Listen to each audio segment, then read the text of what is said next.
हाँ देखिए, last class में हम लोग वर्क एनर्जी थ्योरम, और इसमें मैंने कहा था कि ये बहुत ज़्यादा इम्पोर्टेंट है और साथ ही साथ बहुत ज़्यादा इजी भी है।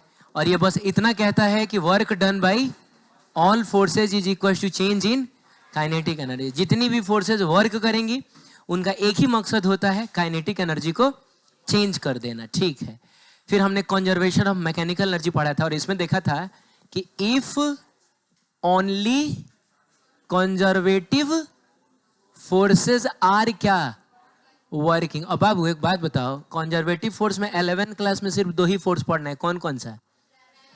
ग्रेविटेशनल फोर्स और स्प्रिंग फोर्स।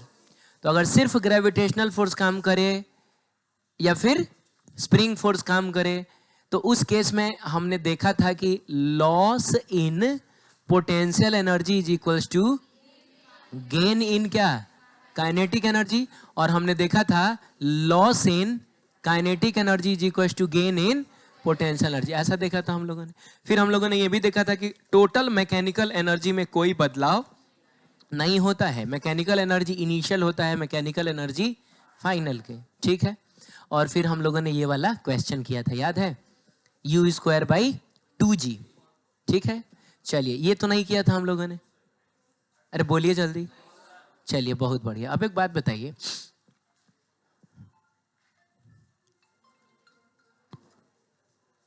हेलो, अच्छा ठीक है, मुझे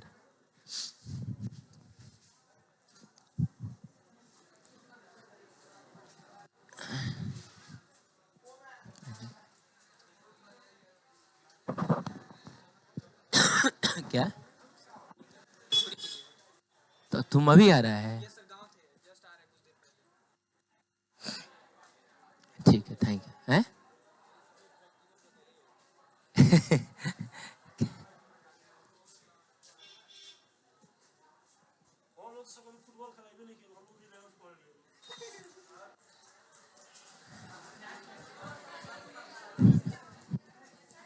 हाँ देखो, यहाँ पे ये 3 इंक्लाइंड सरफेसेस हैं जिसमें इसका स्लोप थोड़ा ज़्यादा है, लेकिन ये प्लेन सरफेस है। इसका स्लोप थोड़ा कम है और ये भी प्लेन सरफेस है, और ये एक कर्व्ड सरफेस है। हमने 3 ब्लॉक्स को छोड़ा है, यहाँ से और यहाँ से। मान लिया जाए कि इन ब्लॉक्स का मास कितना है? m है। ठीक है, तो जाहिर सी बात, आप छोड़िएगा तो नीचे आएगा, तीनों नीचे आएगा।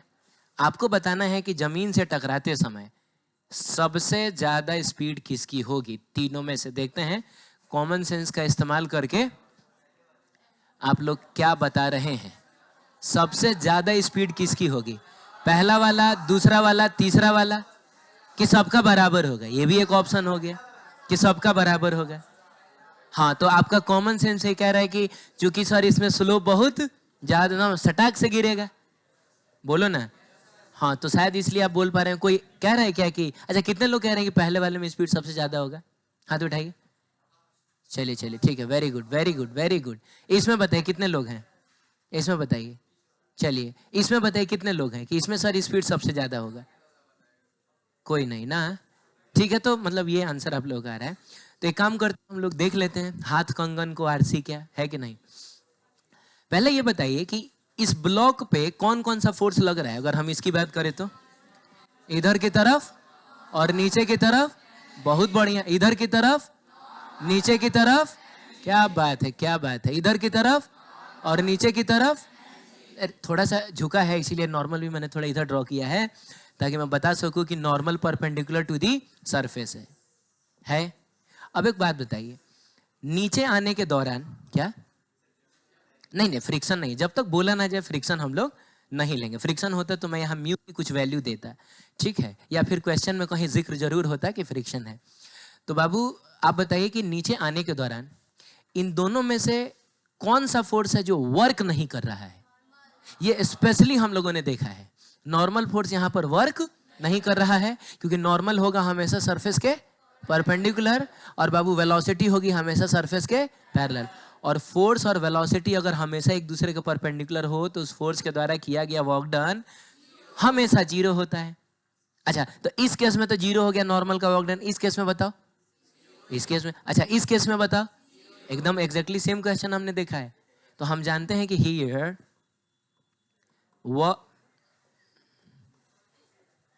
Work done by normal force is equal to कितना है, जीरो है। इसका मतलब सिर्फ एक ही फोर्स काम कर रहा है। वो कौन सा फोर्स है, ग्रेविटेशनल फोर्स। कौन से केस में, इसमें, इसमें कि उसमें, तीनों में। क्या बात है। तो एक काम करते हैं, हम जब तक सब कुछ सेम चल रहा है, सेम लिखते हैं, और जहां कुछ अलग होगा तो वहां तीन अलग अलग केस कर लेंगे हम लोग। तो फिलहाल अगर हम लोग देखें तो तीनों में सिर्फ ग्रेविटेशनल फोर्स ही ना काम कर रहा है, तो हम लोग बोलेंगे here work done by normal force is equal to zero and only, and क्या, ओनली ग्रेविटेशनल फोर्स इज क्या, working. Gravitational force is working which is कैसा इन नेचर। ग्रेविटेशनल फोर्स किस नेचर का होता है, which is conservative in nature. क्या बात है, which is conservative in nature. तो आप बताइए, जब सिर्फ कंजर्वेटिव नेचर का फोर्स काम करे तो मैकेनिकल एनर्जी कंजर्व्ड रहता है। सिर्फ कंजर्वेटिव नेचर का फोर्स काम करे तो मैकेनिकल एनर्जी कंजर्व्ड रहता है। तो हम लोग लिखेंगे सो बाय कंजर्वेशन ऑफ कौन सा energy, mechanical energy initial is equal to mechanical energy final. सिर्फ कंजर्वेटिव नेचर का फोर्स काम कर रहा है, इनिशियल मैकेनिकल एनर्जी और फाइनल मैकेनिकल एनर्जी बराबर होगा। बोलिए, कल भी देखा था ऐसा एक क्वेश्चन हम लोगों ने। अब एक बात बताइए, तो सबके लिए होगा भाई, यहां तक तो सबके लिए होगा। मैकेनिकल एनर्जी में दो एनर्जी होता है, काइनेटिक एनर्जी और पोटेंशियल एनर्जी। एक बात मैं बता दूं कि चूंकि तीनों को यहां से जस्ट रिलीज किया गया है, यानी तीनों की इनिशियल वेलोसिटी कितनी होगी, हाँ इनिशियल वेलोसिटी को हम लोग यू से ना दिखाते हैं, तो उसको हम लोग जीरो दिखा देते हैं। ठीक है, इनिशियल वेलोसिटी तीनों की कितनी है, जीरो है। बहुत बढ़िया। अब मैकेनिकल एनर्जी में काइनेटिक एनर्जी और पोटेंशियल एनर्जी दोनों आएगा। गेट बंद कर दीजिए। ठीक है,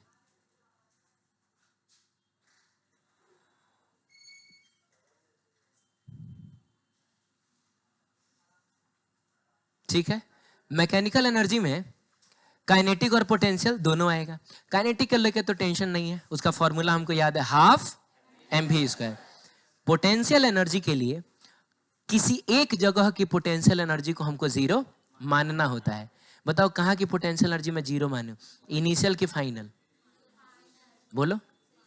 इनिशियल का, तो इनिशियली तो पार्टिकल यहां है, इनिशियली पार्टिकल कहां है, यहाँ है, यहाँ है, चाहे यहाँ है। तीनों केस का देखा जाए तो आप बोलना चाह रहे हैं कि सर इस लेवल का पोटेंशियल एनर्जी आप जीरो मान लीजिए, आप ऐसा बोलना चाह रहे हैं।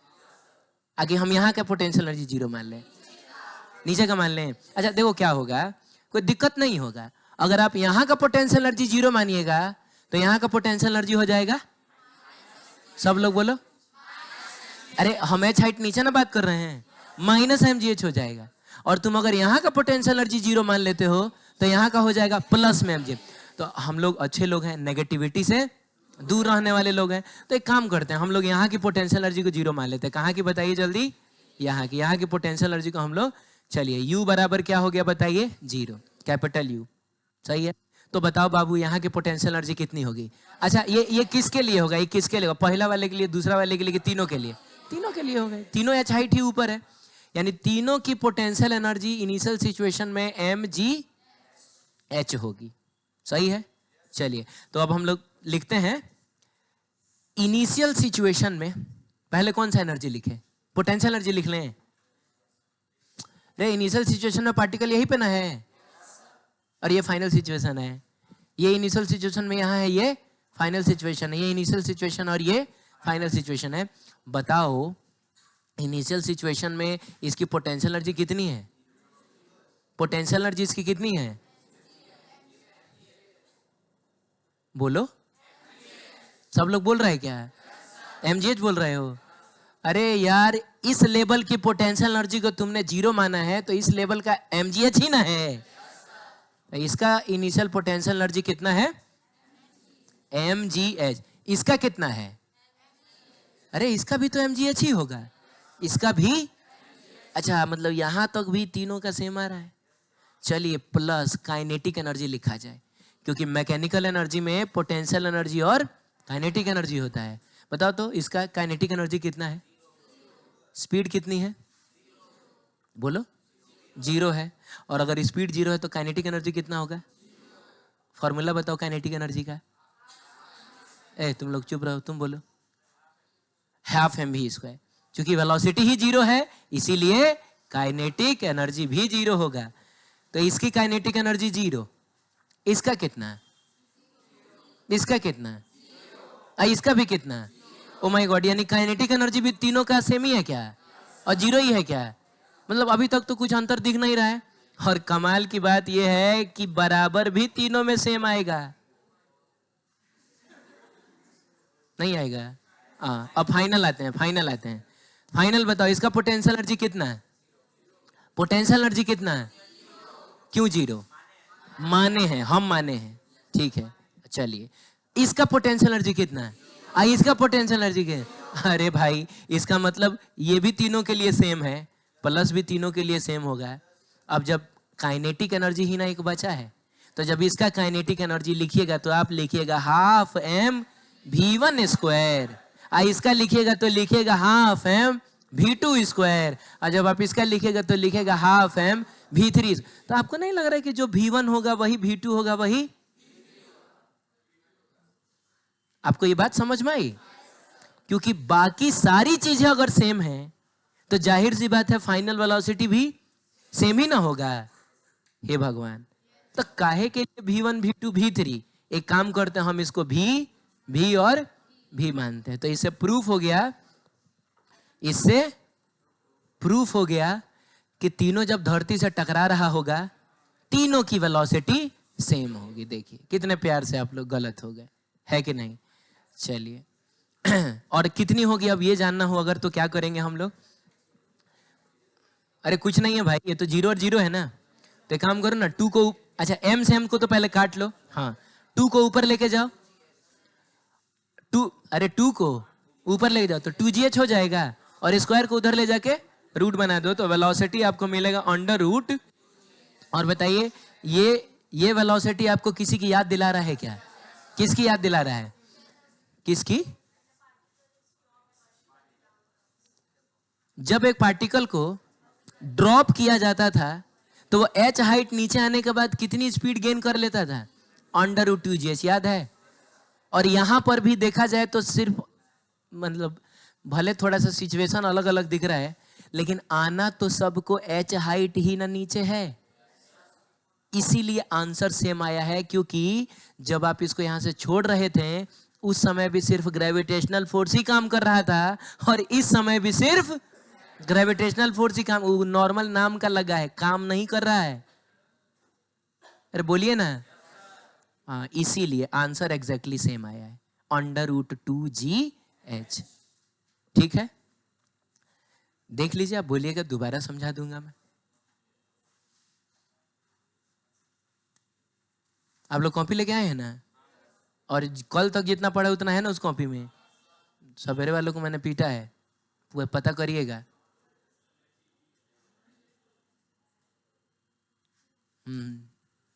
और ऐसा कोई काम नहीं होता है जो सवेरे हो और शाम में ना हो, समझ रहे हो। ना इंसाफी बर्दाश्त नहीं है मुझे,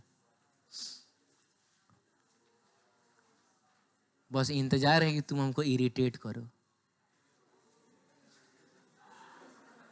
करो खाली तुम आज। ठीक है, चलो दोबारा किसी को समझना है, दोबारा समझना है किसी को। ये एक सवाल है, इसमें यहां से एक ब्लॉक को छोड़ा जा रहा है, मास कितना ले लेते हैं ब्लॉक का, m ले लेते हैं, छोड़ा जा रहा है तो इसकी इनिशियल वेलोसिटी कितनी होगी, 0 ही होगी।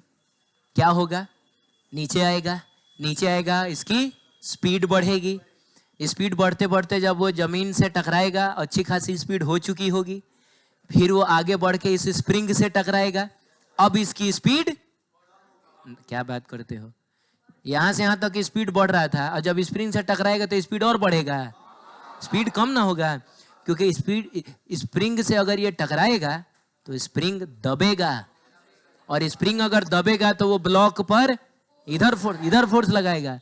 ब्लॉक की वेलोसिटी है इधर, फोर्स लग रहा है इधर। वेलोसिटी और फोर्स एक दूसरे के ऑपोजिट डायरेक्शन में, स्पीड कम होगी। कम होते होते होते कहीं ना कहीं जाके वो रुक तो जाएगा, और रुकेगा तो रुका ही रहेगा। क्या लगता है? प्रैक्टिकल सिचुएशन है। एक ब्लॉक आया, इसे टकराया, टकरा के फिर भागेगा कि नहीं? आप समझ रहे हैं? टकरा के भागेगा। सवाल है इस स्प्रिंग में मैक्सिमम कंप्रेशन कितना होगा अगर स्प्रिंग कांस्टेंट की वैल्यू k है तो? एक बात बताइए, जिस समय स्प्रिंग में कंप्रेशन सबसे मैक्सिमम होगा, अरे बोलिए, जैसे मान लीजिए कि ये वो केस है, स्प्रिंग में कंप्रेशन ये जो है वो सबसे, अब इससे ज्यादा स्प्रिंग नहीं दब रहा है, उस समय ब्लॉक किधर जा रहा होगा? उधर जा रहा होगा, इधर जा रहा होगा, कि रेस्ट में होगा? बोलिए। जिस समय स्प्रिंग में कंप्रेशन सबसे मैक्सिमम है, अब और नहीं दबने वाला है ये, तो उस समय बताइए ब्लॉक की स्पीड कितनी होगी? वो बाद में बताइएगा, पहले बताइए वेलोसिटी का डायरेक्शन किधर होगा? इधर जा रहा होगा, इधर जा रहा होगा, कि सर रेस्ट में होगा? जाहिर सी बात है, जब ब्लॉक टकराया होगा अच्छी खासी स्पीड के साथ, और जैसे जैसे वो इसको कंप्रेस करता जा रहा है, इसकी स्पीड क्या होती जा रही है? कम होती जा रही है। और जहां वो रुक जाएगा वही ना मैक्सिमम कंप्रेशन हुआ। अब इसके आगे ये थोड़े कंप्रेस्ड होगा, इसके आगे तो अब ये फिर वापस से अपने नेचुरल लेंथ में आने की कोशिश करेगा। तो एक चीज तो बहुत कॉमन सेंस से ही क्लियर है कि जिस समय कंप्रेशन सबसे मैक्सिमम होगा उस समय इसकी स्पीड कितनी होगी? 0 होगी। क्या बोलते हो? यह है तुम्हारा इनिशियल सिचुएशन और यह है तुम्हारा फाइनल सिचुएशन। ठीक है, चलिए तो अब इसको कैसे सॉल्व करें? ऐसे देखने में तो बड़ा खतरनाक टाइप का सवाल लग रहा है, मतलब देखने में है? आओ आओ आओ, इधर आओ, आओ आओ, सॉल्व करो। कौन सॉल्व करेगा इसको?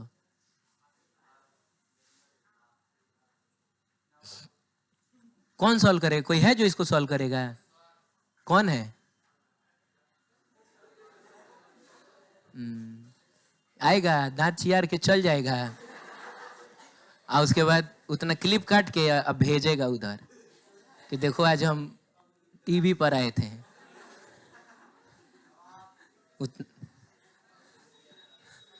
चलो इधर देखो,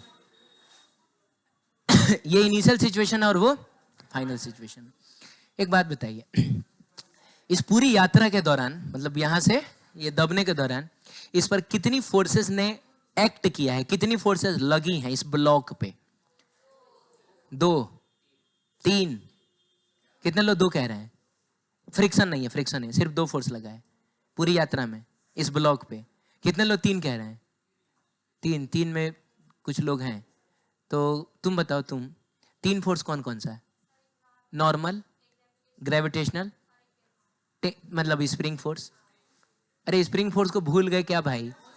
अरे जब ब्लॉक टकराएगा तो क्या स्प्रिंग इस पर फोर्स नहीं लगाएगा? तो 3 फोर्स ना लगा है। इन 3 फोर्सेस में बताइए कौन कंजर्वेटिव नेचर का है, कौन नॉन कंजर्वेटिव नेचर का है? नॉर्मल नॉन कंजर्वेटिव है। अरे 2 गो तो कंजर्वेटिव ही फोर्स होता है, ग्रेविटेशनल फोर्स और स्प्रिंग फोर्स ना। ना बाबू, तो लगने को तो 3 फोर्स लगा है, लेकिन बताइए क्या नॉर्मल ने कोई वर्क किया होगा? क्योंकि नॉर्मल हमेशा लगा होगा सरफेस के परपेंडिकुलर, और वेलोसिटी होगी हमेशा सरफेस के। तो हम लोग बोलेंगे कि here work done by normal force is equals to 0 and only, बताइए कौन कौन सा फोर्स इज वर्किंग? तो बाबू ग्रेविटेशनल एंड स्प्रिंग फोर्सेस ना होगा, are working and which are कैसा in nature? Conservative in nature. इसका मतलब हुआ बाबू कि भले 3 फोर्सेस लगी थी जिसमें एक नॉन कंजर्वेटिव भी था, लेकिन उसे काम तो नहीं ना किया ना। यानी सिर्फ कौन से फोर्सेस ने काम किया? कंजर्वेटिव फोर्सेस ने काम किया। बोलिए जल्दी। और अगर सिर्फ कंजर्वेटिव नेचर का फोर्स काम करे तो सो बाई कंजर्वेशन ऑफ कौन सा energy, we can say mechanical energy initial is equals to mechanical energy final. अब बताइए मैकेनिकल एनर्जी में कौन कौन सा एनर्जी आता है? Kinetic energy and potential energy. Kinetic energy को लेके कोई दिक्कत नहीं है, हम लोग हाफ mv² लिख लेंगे, ठीक है। रही बात पोटेंशियल एनर्जी की, तो कितने टाइप का पोटेंशियल एनर्जी यहाँ आएगा ये बताइए आप, कितने टाइप का पोटेंशियल एनर्जी आएगा? दो आप बोल रहे हैं, आप दो बोल रहे हैं, आप क्या बोल रहे हैं? कुछ नहीं बोल रहे हैं, तुम दो, हाँ बोलो कौन कौन सा potential energy? Final potential energy और इनिशियल पोटेंशियल एनर्जी।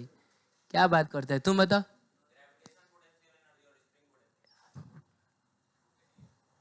अरे भाई दो टाइप का ही ना कंजर्वेटिव फोर्स होता है, और पोटेंशियल एनर्जी का कॉन्सेप्ट सिर्फ किसके लिए आता है? कंजर्वेटिव फोर्स के लिए। तो पोटेंशियल एनर्जी दो ही टाइप का होगा, मतलब 11th क्लास में जब तक हो तब तक के लिए, एक होगा ग्रेविटेशनल पोटेंशियल एनर्जी और एक होगा स्प्रिंग पोटेंशियल एनर्जी, सही है। तो हम दोनों पोटेंशियल एनर्जी चेक करेंगे यहाँ पर। तो स्प्रिंग पोटेंशियल एनर्जी का फॉर्मूला होता है हाफ, अरे कल ही तो बताया था मैंने, जिसका प्रूफ मैंने छोड़ दिया था, बोला था जाके देख लें। तुम लोगों ने देखा है? कितने लोगों ने देखा है? और क्या आप लोगों को समझ में आ गया? समझ में आ गया वो कैसे हुआ है? तुम भी देख लिए? सही में? क्या बात करते हो तुम वो बगल वाले का दोस्त नहीं है क्या? हाँ तब ठीक है, तब देखा होगा। तो मैकेनिकल एनर्जी के लिए हम लोग काइनेटिक और पोटेंशियल लिखेंगे, और बाबू पोटेंशियल के लिए हम दोनों पोटेंशियल एनर्जी चेक करेंगे, ग्रेविटेशनल पोटेंशियल एनर्जी भी और स्प्रिंग पोटेंशियल एनर्जी भी। चलिए, स्प्रिंग पोटेंशियल एनर्जी होता है हाफ kx², और ग्रेविटेशनल पोटेंशियल एनर्जी के लिए किसी एक लेवल की पोटेंशियल एनर्जी को हमको क्या मानना पड़ता है? जीरो। आप बताइए कहाँ की पोटेंशियल एनर्जी को मैं जीरो मानूं? ये इस वाले लेवल की पोटेंशियल एनर्जी को जीरो मानूं कि इस वाले लेवल की पोटेंशियल एनर्जी को जीरो मानूं? ये बताइए।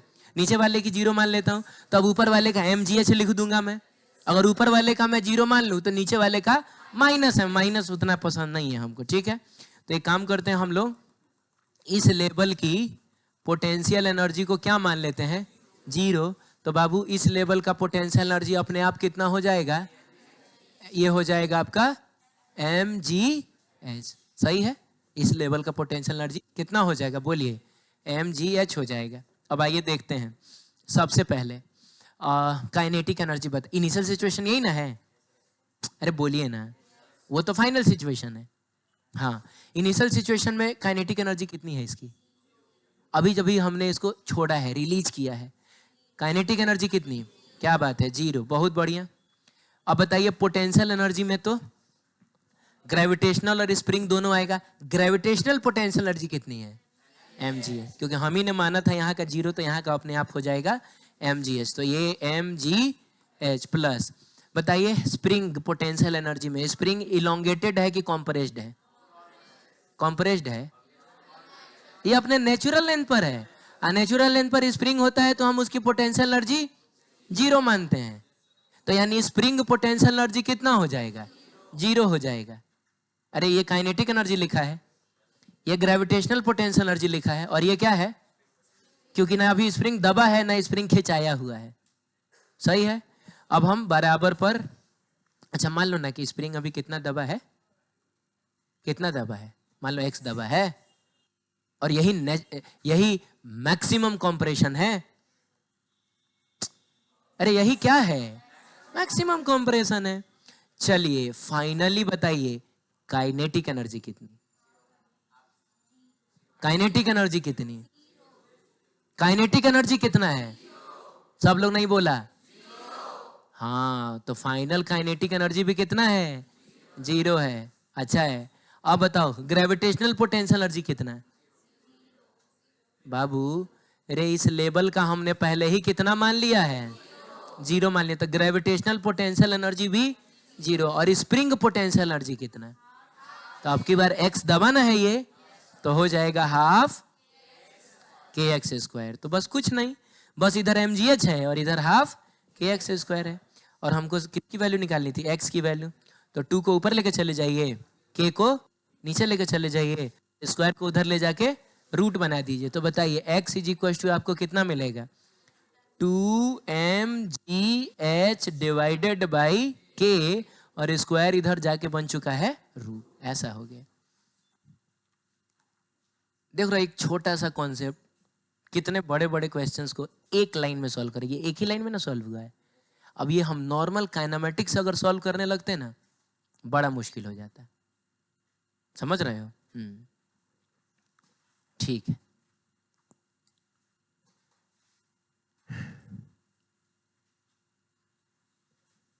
बोलिए दोबारा।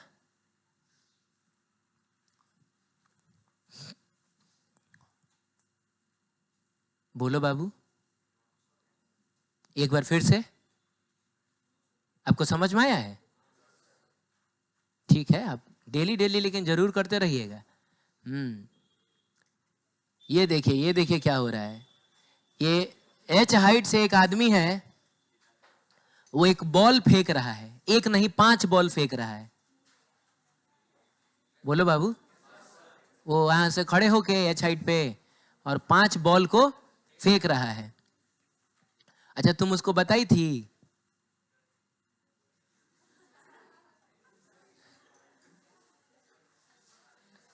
नहीं समझ में आया उस सबको, कोई बात नहीं। इधर देखो देखिए इधर, एक आदमी h हाइट से 5 बॉल्स को फेंक रहा है इन 5 डायरेक्शंस में। यानी पहली बार फेंका है कहाँ? ऊपर फेंक दिया। बोलिए ना, कैसे फेंक दिया? ऊपर फेंक दिया। फिर उसने इधर फेंक दिया 30 डिग्री के एंगल पे, इधर फेंक दिया एकदम हॉरिजॉन्टली फेंका, नीचे फेंका 30 डिग्री के एंगल पे, और एक फेंका उसने जस्ट वर्टिकली डाउनवर्ड। तो ऑब्वियसली ये जमीन से तो आके टकराएगा ही सारा का सारा बॉल। बोलो बाबू, ये सारा बॉल क्या करेगा बताओ ना? जमीन से आके टकराएगा। तो अच्छा एक और बात है, सबको उसने फेंका है u स्पीड से। ये चीज नहीं इसमें लिखा हुआ है, लेकिन आप मेंशन कर लीजिए। सबको फेंका गया है किस स्पीड से? u स्पीड से ही फेंका गया है, सेम स्पीड से। अब सुनिए, जिसको उसने सबसे ऊपर फेंका होगा वो कहां जाएगा? ऊपर जाके फिर आके ऐसे गिरेगा। मान लिया जाए इसकी वेलोसिटी कितनी है? v1। जिसको उसने इधर फेंका है वो ऐसे जाके कहीं यहाँ के गिरेगा। मान लिया जाए इसकी वेलोसिटी कितनी है? v2। जिसको उसने ऐसे फेंका है ऐसे जाके मे भी यहाँ कहीं गिरे, इसकी वेलोसिटी कितनी हो गई?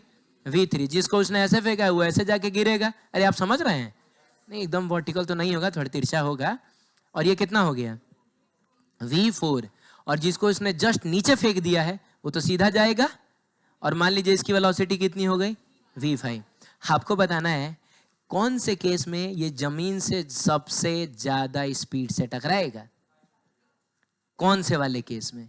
वो जिस केस में उसने सबसे ऊपर फेंका था उसमें जमीन से सबसे ज्यादा स्पीड से टकराएगा। नीचे फेंका था उसमें ऐसे फेंका था कि ऐसे फेंका था कि ऐसे फेंका था। किस में लग रहा है कि सबसे ज्यादा स्पीड से ये टकराएगा? कितने लोगों को लग रहा है कि अच्छा मैं नाम लेता हूं, बताओ कितने लोग कह रहे हैं कि सर ये 1 वाले केस में जिसमें ऊपर जाके नीचे आया है उसमें वो सबसे ज्यादा स्पीड से टकराएगा? हाथ उठाइए, कोई दिक्कत नहीं, हाथ उठाइए। आपको लग रहा है ऐसा? 1 नंबर। चलिए कितने लोग कह रहे हैं कि सर इसमें, हाई देखिए सर इसमें सबसे ज्यादा टकराएगा? इसमें नहीं, कोई नहीं।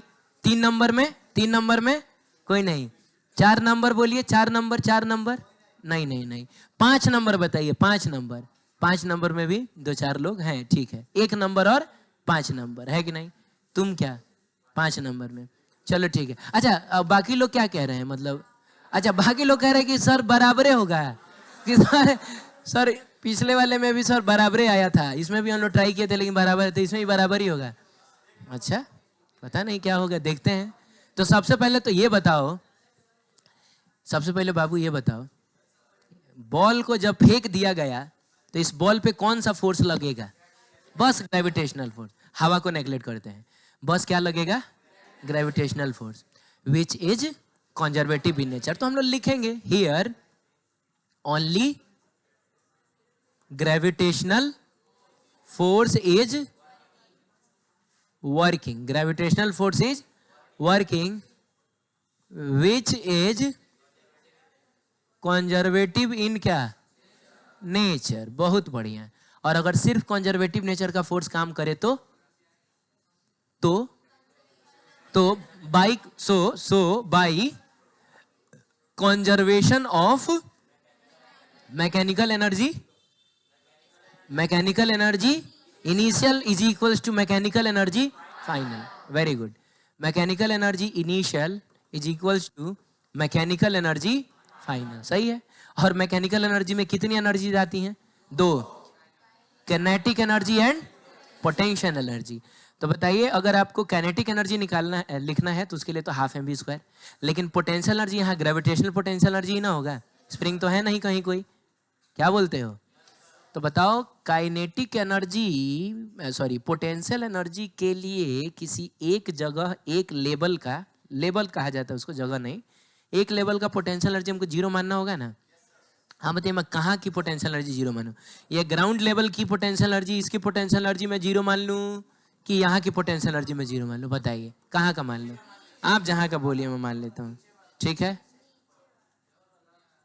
यहाँ का पोटेंशियल एनर्जी में जीरो मानूं कि यहाँ का पोटेंशियल एनर्जी? बोलो कहाँ का जीरो मानूं? बोलो, क्या बोल रहे हो?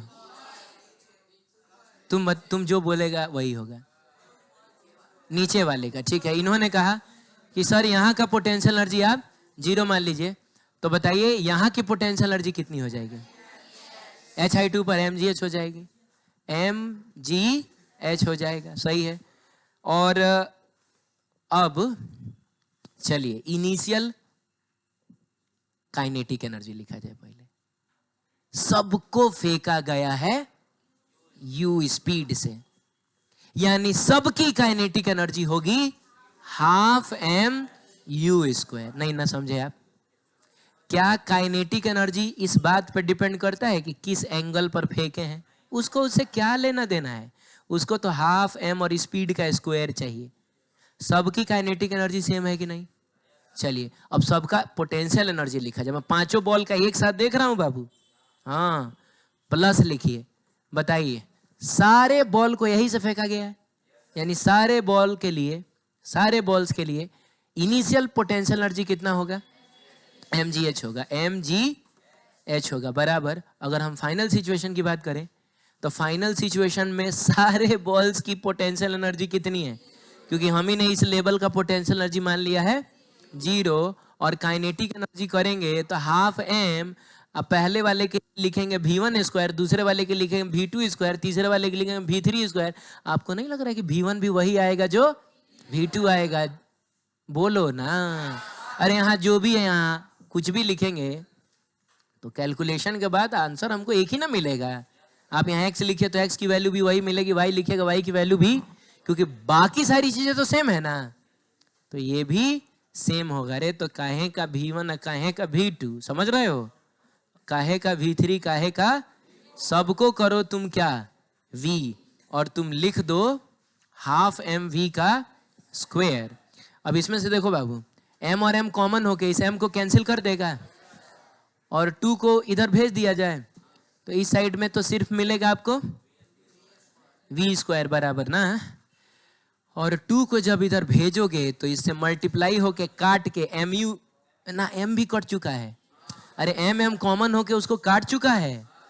हाँ, तो तुम बताओ, सिर्फ u स्क्वायर मिलेगा और प्लस 2 जब आके इससे मल्टीप्लाई होगा, और m तो गायब हो चुका है, 2gh होगा, और v इज इक्वल टू हो जाएगा under root u square plus 2gh. अब सुनिए सुनिए, कुछ याद आया? क्या याद आया ये बताइए? ये हम लोगों ने प्रोजेक्टाइल मोशन में इसके लिए प्रूफ किया था, इसके लिए कि जब ये टकराता है तो इसकी स्पीड होती है उतनी, और ये बड़ा आसानी से प्रूफ भी हो जाएगा. ये बताइए, ये u वेलोसिटी से फेंका गया है, तो बाबू ये तो बदलता नहीं ना है, तो इधर की तरफ इसकी वेलोसिटी होगी कितनी? u, और वर्टिकल डायरेक्शन में इसका कंपोनेंट कितना है? 0. अरे बाबू, वेलोसिटी का वर्टिकल कंपोनेंट कितना होगा? 0 होगा. यानी समझ लीजिए, वर्टिकली तो जस्ट बस इसको ड्रॉप किया गया है, और जब ड्रॉप किया जाता है h हाइट नीचे आने के बाद वो कितनी वेलोसिटी गेन करता है? Under root 2gh. अब अगर हमको स्पीड चाहिए, नेट स्पीड चाहिए, तो under root this square plus this square करेंगे. दिस स्क्वायर कितना? 2gh प्लस दिस स्क्वायर कितना? u square. हाँ, और फिर एक नोट बताया था मैंने कहा था कि ये जो रिजल्ट है आप इसको याद कर लीजिए और ये रिजल्ट किसी भी एंगल के लिए वैलिड रहेगा। याद करिए।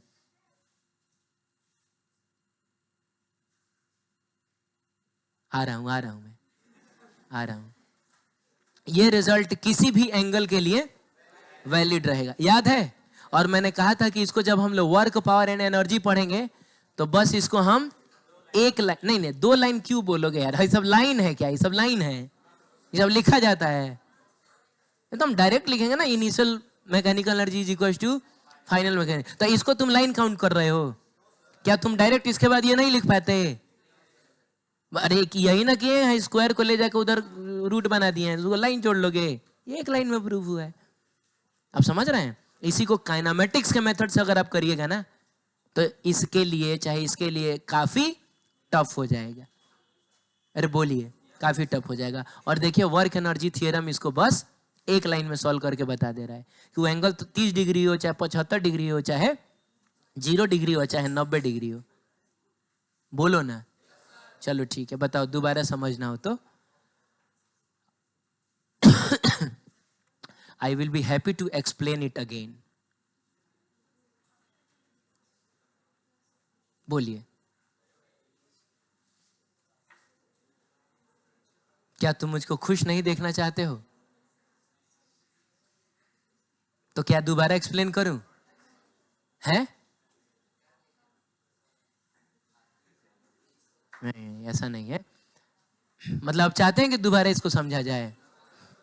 नहीं चाहते हैं, ठीक है, तो आगे बढ़ते हैं। ये देखिए, it is well known that a rain drop falls, rain drop false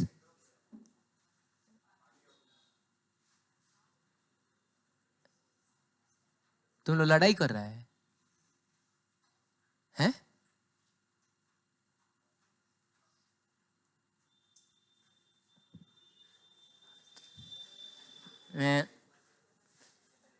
it is well known fact, ये मानी हुई बात है कि rain drops fall under the influence of downward gravitational. जाहिर सी बात है, बारिश की बूंद नीचे क्यों गिरती है? डाउनवर्ड ग्रेविटेशनल फोर्स की वजह से। लेकिन लेकिन लेकिन एंड अपोजिंग रेजिस्टिव फोर्स। अब सुनिएगा, बारिश की बूंद को एटमॉस्फेयर में ना ट्रेवल करना पड़ता है, और कभी भी कोई भी ऑब्जेक्ट किसी फ्लूइड से होके जब गुजर रहा होता है तो वो फ्लूइड उसको रोकता है, उसका अपोज करता है। जैसे अभी हम हवा में चल रहे हैं तो हवा तो कम अपोज करेगा, लेकिन पानी में चल रहे होते तो थोड़ा ज्यादा अपोज करता है। बोलो ना। और हाँ, ऐसा होता है। तो कहने का मतलब है कि बारिश की बूंद भी जब नीचे आएगी तो ग्रेविटेशनल फोर्स लगेगा, और हवा का जो रेजिस्टेंस लगेगा वो कहाँ लगेगा? वो ऊपर लगेगा। चलिए एक काम करते हैं, इस चीज को हम लोग ड्रॉ कर लेते हैं।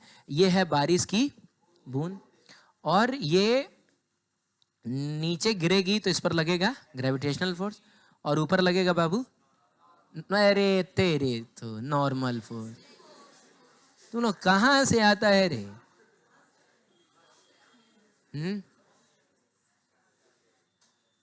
कहां से तुम लोग आता है? नीचे एम की, ऊपर नॉर्मल। ऊपर हवा का रेजिस्टेंस लगेगा, क्या देते हैं? फोर्स ड्यू टू एयर लिख देते हैं, क्या दिक्कत है?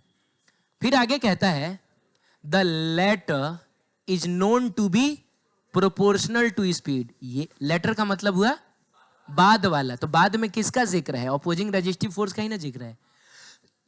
तो ये हम फ्लूइड मैकेनिक्स में पढ़ेंगे कि ये डायरेक्टली प्रोपोर्शनल टू वेलोसिटी होता है।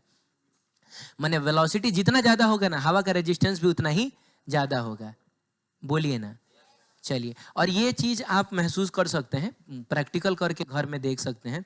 बाल्टी में हाथ ऐसे डाल दीजिएगा, पानी रहना चाहिए उसमें। हाथ को ना धीरे धीरे ऐसे करिएगा तो आप देखिएगा कि बहुत ज्यादा मुश्किल नहीं हो रहा है, लेकिन थोड़ा जोर से करिएगा, देखिएगा ऐसा लगेगा कि जैसे पानी पहले के रेस्पेक्ट में अब ज्यादा फोर्स लगा के रोक रहा है। आप बाढ़ आया हुआ है, कमर भर पानी है, धीरे धीरे चलिएगा, ठीक है। थोड़ा तेज चलने की कोशिश करिएगा, आपको लगेगा कि पानी पहले से ज्यादा फोर्स लगा के अब मुझको रोक रहा है। तो स्पीड जितना ज्यादा होता है, रेजिस्टेंस भी उतना ही ज्यादा होता है। इसको विस्कस फोर्स हालांकि बोला जाता है। ये विस्कस फोर्स भी उतना ही ज्यादा होता है ना। चलिए, तो ये बातें इसने कही और आगे बढ़ो जल्दी। स्पीड ऑफ द ड्रॉप, हाँ शांत रहो। The latter is known to be proportional to the speed, मतलब ये जो चीज है वो डायरेक्टली प्रोपोर्शनल टू क्या होगा, स्पीड होगा, ठीक है।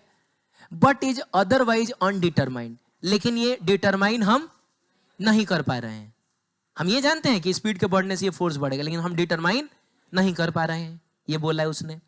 Consider the drop of mass, mass कितना है इसका बाबू, 1 ग्राम है, falling from a height of 1 kilometre. बताइए हाइट कितना ले लिया जाए, 1 किलोमीटर का मतलब 1000 मीटर ले लिया जाए। वो 1000 मीटर से गिर रहा है। तो आपसे पूछा जा रहा है, क्या पूछा जा रहा है, हाँ, it hits the ground with speed 50 metre पर सेकेंड, और ये जो जमीन से टकराया, रुक जाओ, हाँ, नीचे क्या था, फोर्स ऑफ, आग कहां से रहा था, भेज देंगे तुमको हवा में, समझा। चलो नीचे आ रहा था, और जब ये टकराया तब इसकी वेलोसिटी कितनी है, 50 मीटर पर सेकेंड, ऐसा इसने कहा है क्वेश्चन में। क्या बाबू, अच्छा मास बोल रहे हो, चलो ठीक है, 1 क्या ग्राम, ठीक है। It hits the ground with speed, इतना ही सब तो हो ही गया ना। What is the work done by gravitational force, work done by gravitational force कितना होगा, जल्दी।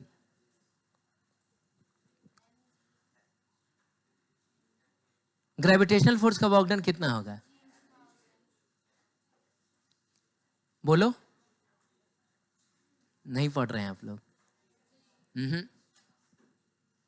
ये रेस्पॉन्स नहीं चाहिए मुझको। ग्रेविटेशनल फोर्स का वर्क डन कितना होगा, नहीं मैं आंसर नहीं पूछ रहा हूं यार, फॉर्मूला बताना तो खाली।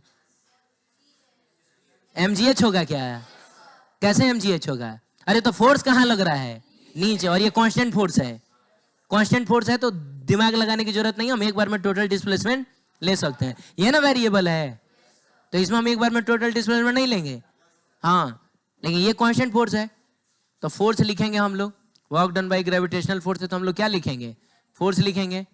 और बताइए फोर्स किस डायरेक्शन में, वर्टिकल डायरेक्शन में, डिस्प्लेसमेंट भी वर्टिकल डायरेक्शन में, तो कोई दिक्कत नहीं है, हम डिस्प्लेसमेंट से मल्टीप्लाई करेंगे, अरे बोलिए, और फोर्स भी नीचे डिस्प्लेसमेंट भी नीचे, तो वर्क डन कैसा रहेगा, पॉजिटिव रहेगा। चलिए, आप मास की जगह 1 ग्राम, तो बाबू ग्राम मत रखना, केजी रखना, क्योंकि हम लोग ऐसा यूनिट की बात करते हैं, और 1 ग्राम को केजी में कन्वर्ट करोगे तो 1000 से डिवाइड करोगे, 1000 का मतलब 10 टू द पावर 3, और 10 टू द पावर 3 ऊपर जाके बनेगा 10 टू द पावर -3 केजी। ये 1 ग्राम जो है वो 10 टू द पावर -3 क्या केजी होगा, ये नहीं समझ में आया, ठीक है। जी की वैल्यू कितनी बोला है, कहीं कुछ लेना है, 10 लो, जी का वैल्यू कितना लेंगे, 10 मीटर पर सेकेंड स्क्वायर, और एच कितना है, 1000 मीटर है। अब यहां से हमको मिलेगा work done by gravitational force, बताओ कितना, तो 10 टू द पावर -3 से 10 टू द पावर 3 तो ऐसे ही गायब हो गया। यहां से मिलेगा हमको 10, और हम वर्क निकाल रहे हैं, इसका मतलब इसको और इसको, इन सब का जो कैलकुलेशन होगा वो जूल आएगा।